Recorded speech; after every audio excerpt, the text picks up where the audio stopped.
দাঁড়িয়ে আছে। আমি বললাম কি ভাই কি হয়েছে? তিনি বলছেন আমরা হসপিটালে নিয়ে গিয়েছিলাম এক অন্তঃসত্ত্বা মাকে। সেখানে নেওয়ার পরে একটু পরেই ডেলিভারি হওয়ার কথা, ডাক্তার ভুলে কি ইনজেকশন দিয়েছে, তার কারণে 1 মিনিটের মাথায় অন্তঃসত্ত্বা মা সে মুহূর্তের মধ্যেই দুনিয়া থেকে চলে গিয়েছে, বিদায় হয়ে গিয়েছে। এখন তার ভিতরে বাচ্চা আছে, এখন কি করণীয়, আমরা কি করতে পারি হুজুর উত্তর দেন। আমি মুহূর্তের মধ্যে থমকে গেলাম, কারণ এমন প্রশ্ন আমার জীবনে আমি কোনোদিন শুনি নাই। এই জন্য আমি এটা জাতির উদ্দেশ্যে আলোচনা করে দিচ্ছি আজকের আলোচনায়।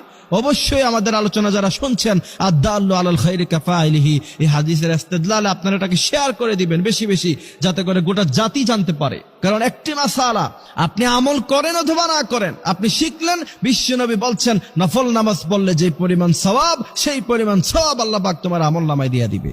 আমি অবাক হইছি যে এই প্রশ্ন তো কখনো পাই নাই। পরে আমি গবেষণা করে এটার উত্তর যেটা পেয়েছি, যদি সন্তান গর্ভে থাকা অবস্থায় কোনো মা